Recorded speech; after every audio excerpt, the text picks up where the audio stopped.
नमस्कार, जय हिंद दोस्तों। स्वागत करता हूं आपका आपके अपने ही यूट्यूब चैनल अभय टॉक पर और मैं हूं आप सभी के साथ अभय यादव। साथियों, हाल ही में एक घटना हुई जिसमें तमिलनाडु सरकार ने अपने बजट में रुपए का जो चिन्ह होता है ये इसको चेंज कर कर तमिल भाषा का एक लेटर जिसको कि रू प्रोनाउंस किया जाता है इसका प्रयोग किया। तो यहाँ पर सवाल ये उठता है कि क्या जो राज्य सरकारें हैं वो रुपए के प्रतीक को या चिन्ह को बदल सकती हैं, और अगर ऐसा नहीं है, अगर वो बदल नहीं सकती हैं तो फिर जो रुपए का चिन्ह है इसमें बदलाव करने पर क्या कार्यवाही केंद्र सरकार राज्य सरकार पर कर सकता है। क्योंकि आप सभी लोगों को पता है कि जो तमिल हमारी भाषा है, यहाँ पर आपको पता है जब राज्य बने भी थे तो उस समय भी भाषा के आधार पर ही राज्य बनाए गए। पहले ऐसा नहीं था, लेकिन बाद में जब अनशन हुआ और इन सारी चीजों पर अभी फिलहाल नहीं जाते हैं, अभी फिलहाल भाषा के आधार पर है तो उसी को समझते हैं। तो बस एक बेस के लिए समझ लीजिए कि जब हमारे राज्य भी बने थे तो ये हमारे राज्य भाषा के ही आधार पर गठित किए गए थे, आप सभी लोगों को पता है। और जो ये हमारी तमिल भाषा है ये भी हमारी 8वीं अनुसूची के अंतर्गत ही आती है, यानी कि ये हमारी 8वीं अनुसूची के अंतर्गत आती है, यानी कि इसको भी मान्यता प्राप्त है। ठीक है, हमारी 22 भाषाएं जो 8वीं अनुसूची के अंतर्गत आती हैं उनमें तमिल भी एक भाषा है। तो ये सारी चीजें हम इस वीडियो में कवर करेंगे कि क्या क्या चीजें हो सकती हैं, क्या हुआ क्या नहीं हुआ, और लास्ट में आपको कंक्लूजन बताएंगे। और साथ ही आप अपनी राय, आप इस पर क्या सोचते हैं कि देश के हित के लिए क्या ये सही कदम है या फिर गलत। इस वीडियो को पूरा देखने के बाद आप वहां पर इसको शेयर कर सकते हैं। चलिए स्टार्ट करते हैं वीडियो को। यहाँ पर आप देख सकते हैं कि इसमें आप लोगों को लिख रहा है, यहाँ हेडलाइन बनी हुई है कि MK Stalin reveals why he replaced RS, यानी कि जो रुपए का साइन था ये विथ आर यू जो तमिल का लेटर है रू इन बजट लोगो। बाकी आगे चलिए आपको बताते हैं। देखिए, सबसे पहले भूमिका समझ लीजिए कि हुआ क्या है। तो साथियों, भारत में चल रही भाषाई बहस को और हवा देते हुए तमिलनाडु सरकार ने अपने राज्य बजट के लोगों में आधिकारिक भारतीय रुपए का प्रतीक, जो कि इस तरीके से है, के स्थान पर जो तमिल अक्षर है जो कि रू प्रोनाउंस किया जाता है इसको, इसका प्रयोग किया है। यह बात मुख्यमंत्री एमके स्टालिन द्वारा राज्य का बजट पेश किए जाने से पहले प्रकाश में आई और ऐसे समय में आई जब आधिकारिक संचार और दस्तावेजीकरण के क्षेत्र में भाषाओं के उपयोग विवाद का विषय रहा, जिसमें डीएमके ने स्थानीय भाषाओं पर हिंदी थोपने का आरोप लगाया। साथियों, भारत में कुल 22 आधिकारिक भाषाएं हैं, आपको मैं पहले ही बता चुका हूं, जिसमें कि तमिल भी एक है।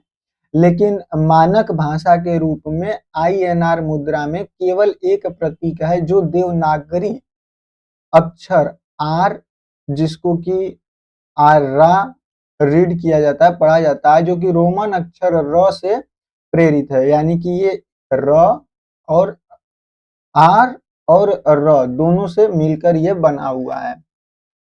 अब देख सकते हैं कि ये जब 24 का बजट पेश हुआ था तो उसमें रुपए का साइन ये था, और जब 25 का बजट पेश हुआ तो इसमें रुपए का साइन ये यूज किया गया।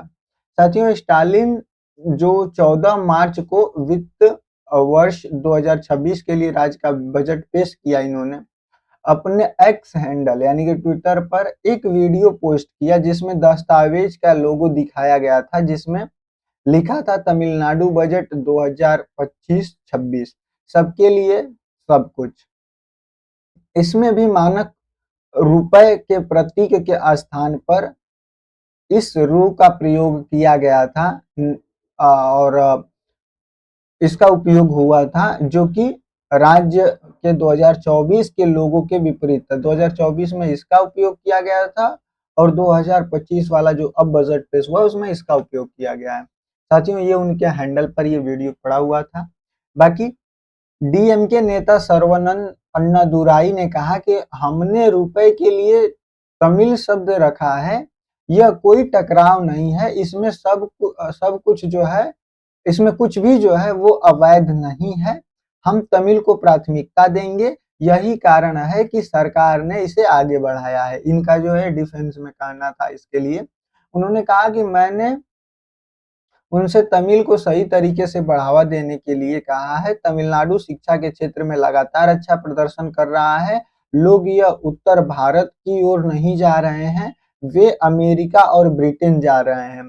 भाजपा को इसे पचा नहीं पा रही, भाजपा इसे जो है कि पचा नहीं पा रही है। ये एक तरीके से कहा जाए तो सिर्फ और सिर्फ राजनीतिकरण के चलते ही ये सारी चीजें की जा रही हैं। बाकी इस प्रतीक के डिजाइन करने वाले व्यक्ति के बारे में जब इनसे पूछा गया तो ये बोलते हैं कि देश को इस बात पर गर्व होना चाहिए कि तमिलनाडु के किसी व्यक्ति ने इस डिजाइन को किया है, और इसके बारे में नहीं, ये इस बारे में नहीं है कि इसे किसने डिजाइन किया है या नहीं, यह तमिल को बढ़ावा देने के बारे में है। कोई भी कानून हमें इसका उपयोग करने से नहीं रोक सकता है, नहीं रोकता है, न रोक सकता है, इनका ये कहना था। उन्होंने कहा कि इस डिजाइन करने वाले व्यक्ति एक तमिल हैं और तमिल की वजह से ही हम बड़ी उपलब्धियां हासिल कर रहे हैं। मंत्रालय के अनुसार लोगों में बदलाव केवल राज्य के बजट पेपर पर है, मुद्रा में इसका कोई भी चेंज नहीं होगा, सिर्फ ये बजट पेपर जो है उस पर ही है, बाकी जो करेंसी हमारे यहाँ चलती है उसमें जो रुपए का साइन होता है वो वही रहेगा। इस पर जो बीजेपी के वहां के अन्नामलाई हैं, अन्नामलाई हैं बीजेपी के वहां के जो चीफ हैं मिनिस्टर, तो उन्होंने कहा कि stupid Stalin share rupee symbol trivia to mock chief minister, ये सारी चीजें अब ये सिर्फ और सिर्फ राजनीति की गई है, बाकी चीजें हम आपको जो आपके काम किए वो आपको हम यहाँ पर बताने का प्रयास करते हैं। देखिए, सबसे पहले आपको बता दें कि जो रुपए का साइन है ये आया कैसे, तो the Indian rupee symbol was adopted on July 15 2010 को, यानी कि 15 जुलाई और 2010 को इसको जो है कि लिया गया था। और ये लिया कैसे गया था, तो इसके लिए एक ओपन कंपटीशन हुआ था। उससे पहले हम आपको बता दें कि जो इसके डिजाइन करने वाले हैं वो हैं उदय कुमार, जो कि एक आईआईटीएन बॉम्बे से पोस्ट ग्रेजुएटेड हैं।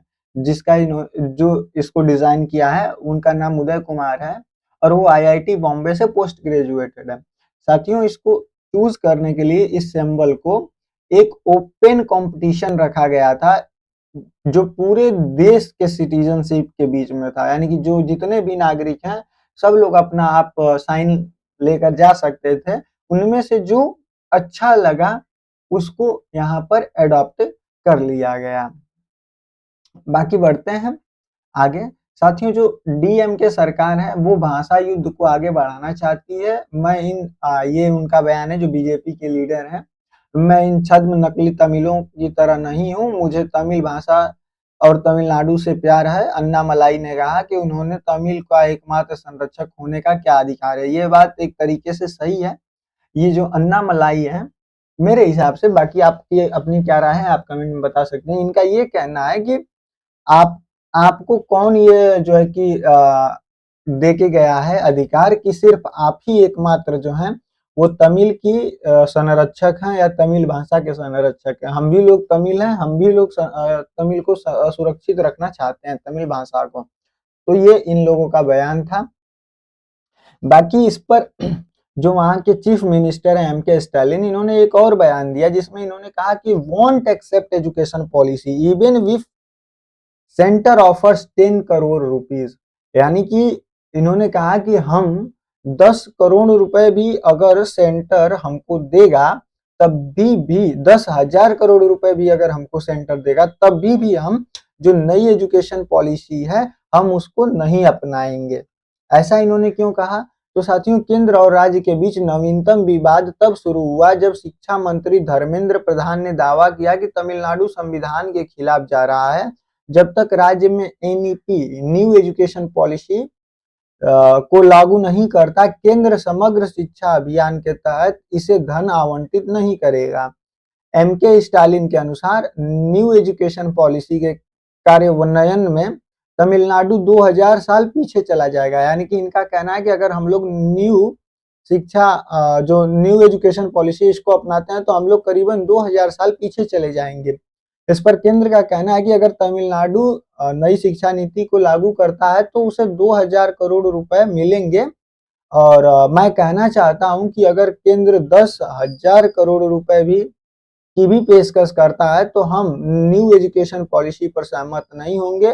मैं न्यू एजुकेशन पॉलिसी को अनुमति नहीं दूंगा और तमिलनाडु को 2000 साल पीछे धकेलने का पाप नहीं करूंगा। ये जो वहां के वर्तमान मुख्यमंत्री हैं, ये उनका कहना है। आइए समझते हैं कि ये पूरा मैटर क्या है। तो देखिए, यहाँ पर ये फंस रही है त्रिभाषा फार्मूला, जो द थ्री लैंग्वेज फार्मूला है इसकी। जो न्यू एजुकेशन पॉलिसी है 2020, इसमें त्रिभाषा फार्मूला की सिफारिश की गई है, जिसमें सुझाव दिया गया है कि छात्र को 3 भाषाएं सिखाएं, जिनमें कम से कम 2 भारत मूल की भाषा हो। यानी कि आप जरूरी थोड़ी है 22 भाषाएं हैं टोटल, तो इनमें से आपको 3 ही तो भाषाएं सेलेक्ट करनी है। कि 3 में इनका कहना है कि ये लोग हमको जो है कि आप हमको सिखाएंगे या फिर जबरदस्ती दबाव डाल के हमको हिंदी सिखाने के लिए जो है कि दबाव डालेंगे। लेकिन ऐसा तो है नहीं। 22 भाषाओं में से आप कोई भी 2 भाषाएं सीख सकते हैं। एक आप तमिल सीख लीजिए, एक आप कोई और सीख लीजिए, सिंधी सीख लीजिए, या फिर बगल में कर्नाटक है वहां का सीख लीजिए, कोई भी आप सीख सकते हैं। तो इनका ये कहना है। तो साथियों, तमिलनाडु में ऐतिहासिक रूप से 2 भाषा नीति का पालन होता है। यानी कि तमिलनाडु में जो है वो 2 भाषाएं भी पढ़ाई जाती हैं, जिसके तहत स्कूलों में सिर्फ तमिल और अंग्रेजी ही पढ़ाई जाती है, बाकी और कोई भी भाषा नहीं पढ़ाई जाती है। राज्य सरकार तीसरी भाषा को लागू करने को हिंदी को थोपने का प्रयास मानती है, जो 20वीं सदी की हिंदी का विरोध आंदोलन के बाद एक संवेदनशील मुद्दा रहा है। साथियों, सत्तारूढ़ डीएमके और विपक्ष की एआईएडीएमके दोनों ने एनईपी के इस पहलू पर कड़ी आपत्ति जताई। यानी कि ये जो दोनों विपक्षी पार्टियां हैं एक दूसरे की, इन दोनों ने ही इस मामले में एकता दिखाई है तथा तमिल भाषाई विरासत के संरक्षण के महत्व पर बल दिया और किसी भी रूप में हिंदी को थोपे जाने का विरोध किया है। इन लोग को सिर्फ कुल मिला जुलाकर दिक्कत जो है वो हिंदी भाषा को ही लेकर है। साथियों, शिक्षा मंत्री का जो पत्र है उसमें क्या कहा गया, तो 21 फरवरी को तमिलनाडु के मुख्यमंत्री एमके स्टालिन को लिखा पत्र में प्रधान ने कहा कि त्रिभाषा नीति 1968 से भारत की शिक्षा नीति की ऋण रही है। दुर्भाग्य से लगातार शिक्षा नीतियों का हिस्सा होने के बावजूद इसे कभी भी सही मायने में लागू नहीं किया गया, जिससे स्कूलों में भारतीय भाषाओं की व्यवस्था शिक्षण की में गिरावट आई है। ये जो है कि शिक्षा मंत्री जी ने लिखा। साथियों, त्रिभाषा फार्मूला पहली बार 1968 में राष्ट्रीय शिक्षा नीति में प्रस्तुत किया गया था। इस नीति और राजभाषा संकल्प 1968 ने गैर हिंदी भाषी क्षेत्रों में हिंदी को एक भाषा के रूप में पढ़ाने का आदेश दिया। तमिलनाडु में इसके खिलाफ विरोध प्रदर्शन हुआ और राज्य ने अपने सरकारी स्कूलों में तमिल और अंग्रेजी पढ़ाने की 2 भाषा नीति का दृढ़ता से पालन किया। तमिलनाडु में इसके खिलाफ विरोध प्रदर्शन हुआ और राज्य ने अपनी सरकारी स्कूलों में तमिल और अंग्रेजी पढ़ाने की 2 भाषा नीति का दृढ़ता से जो है कि पालन किया। इसमें निर्दिष्ट किया गया कि सीखी जाने वाली भाषा राज्यों, क्षेत्रों और छात्रों की पसंद की होगी, बशर्ते कि 3 भाषाओं में से कम 2 भाषा भारत की मूल भाषा होगी। इसमें हमारे हिसाब से कोई दिक्कत नहीं होनी चाहिए। अगर हिंदी भी सीखते हैं तो आपको क्या दिक्कत है? ओवरऑल इंडिया में मैक्सिमम जो पॉपुलेशन है वो हिंदी बोलती है। आप इंग्लिश सीख रहे हैं दूसरे की जो वेस्टर्न है, तो आप इसको सीख सकते हैं। बाकी आपकी इस पर क्या राय है आप कमेंट में जरूर बताइएगा। अब हम जो आते हैं मेन मुद्दे पर कि क्या राज्य सरकार रुपए के प्रतीक को बदल सकती है। तो साथियों, भारतीय रुपए का चिन्ह 2010 में केंद्र सरकार द्वारा आधिकारिक रूप से अपनाया गया था, लेकिन इसे राष्ट्रीय प्रतीक का दर्जा नहीं मिला था। ये जो नेशनल सिंबल है इसका दर्जा नहीं मिला था। इस कारण यह किसी कानून के अंतर्गत नहीं आता है जो इसे बदलने या अपनाने की प्रक्रिया को नियंत्रित करता हो। ठीक है। वहीं भारत के संविधान में ऐसा कोई स्पष्ट प्रावधान नहीं है जो किसी राज्य सरकार को रुपए के चिन्ह में बदलाव करने की अनुमति देता हो या उसे प्रतिबंधित करता हो। वहीं आमतौर पर मुद्रा और उससे जुड़े प्रतीकों का निर्धारण केंद्र सरकार के आधिकारिक क्षेत्र में आता है, क्योंकि मौद्रिक नीतियां केंद्र द्वारा बनाई जाती हैं और भारतीय रिजर्व बैंक जो आरबीआई है उसके द्वारा नियंत्रित होती हैं। साथियों, भारतीय संविधान में राष्ट्रीय प्रतीक को विशेष सुरक्षा प्रदान की गई है और जो भारतीय राष्ट्रीय चिन्ह है, दुरुपयोग की रोकथाम के लिए अधिनियम 2005 के तहत इनके किसी भी तरह के गलत उपयोग या बदलाव को अवैध माना गया है। लेकिन रुपए के चिन्ह को इस कानून के अंतर्गत नहीं आता है, क्योंकि इसे आधिकारिक राष्ट्रीय प्रतीक का दर्जा ही नहीं मिला है। साथियों, यदि रुपए को राष्ट्रीय चिन्ह के रूप में मान्यता मिली होती तो इसमें किसी भी तरह का बदलाव करने का अधिकार सिर्फ केंद्र सरकार के पास रहता और राष्ट्रीय चिन्ह की सूची में रुपए का चिन्ह नहीं है। और 2005 के बाद कानून को 2007 में अपडेट किया जा चुका है, जिसको कि एक्ट सेक्शन 6(2) और F में इस बात का भी जिक्र किया गया है कि सरकार राष्ट्रीय प्रतीक की डिजाइन में बदलाव कर सकती है। ऐसा होने पर राज्य सरकारों के पास इसमें कोई भी बदलाव करने का अधिकार नहीं होगा। यानी कि इससे यह स्पष्ट होता है कि जो हमारा ये रुपए का चिन्ह है, ये राष्ट्रीय चिन्ह नहीं है। इसको राष्ट्रीय प्रतीक के रूप में जो है कि मान्यता नहीं प्राप्त है, इसलिए इसमें कोई भी सरकार बदलाव कर सकती है। लेकिन फिर भी यहाँ पर एक मुद्दा उठता है और वो दूसरा पक्ष क्या है, आप उसको सुनिए, उसके बाद आप अपनी राय बना सकते हैं। इस हिसाब से तो लगेगा कि नहीं, जो राज्य सरकार है वो सही कर रही है।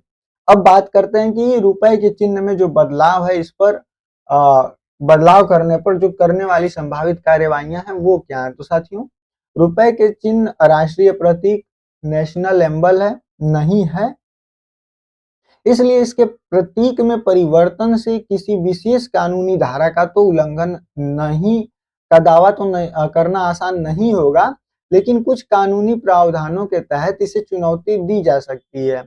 जैसे संविधान के अनुसार मुद्रा और वित्तीय मामलों से संबंधित कानून बनाने का अधिकार केवल और केवल केंद्र सरकार के ही पास है।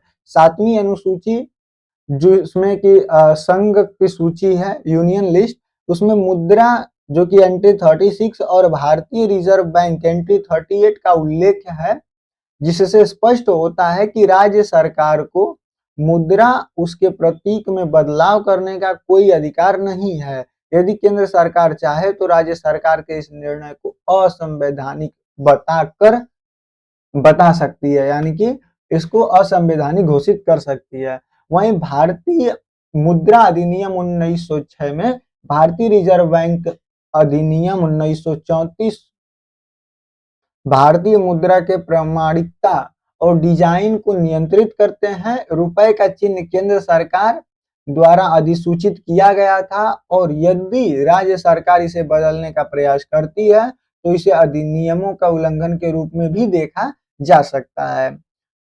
अगर केंद्र सरकार इसे गंभीर संवैधानिक उल्लंघन मानती है तो वह अनुच्छेद 256 और अनुच्छेद 257 के तहत राज्य सरकार को कि इस फैसले को वापस लेने का निर्देश दे सकती है।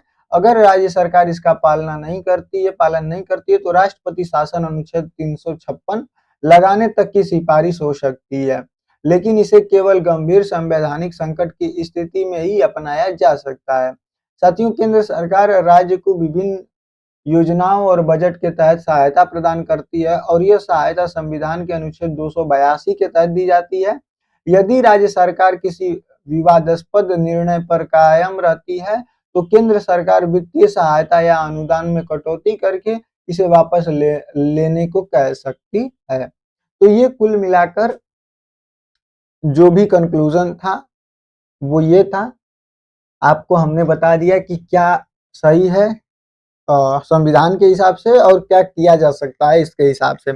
बाकी आपकी इस पर अपनी क्या राय है वो हमें कमेंट सेक्शन में जरूर बताएं।